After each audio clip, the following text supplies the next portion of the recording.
சங்க இலக்கிய நூல்கள். பதினெண் மேற்கணக்கு நூல்கள்.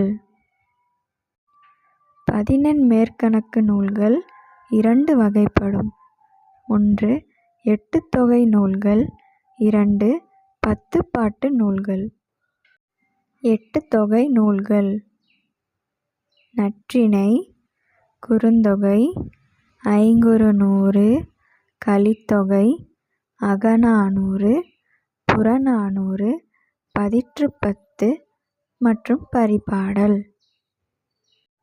பத்துப்பாட்டு நூல்கள்: திருமுருகாற்றுப்படை, பொருநராற்றுப்படை, பெரும்பாணாற்றுப்படை, சிறுபாணாற்றுப்படை, கூத்தராற்றுப்படை, மதுரைக்காஞ்சி, குறிஞ்சிப்பாட்டு, முல்லைப்பாட்டு, நெடுநல்வாடை மற்றும் பட்டினப்பாலை. இதுபோல் டிஎன்பிஎஸ்சி வீடியோஸை தொடர்ந்து பார்க்குறதுக்கு சப்ஸ்கிரைப் பண்ணிக்கோங்க.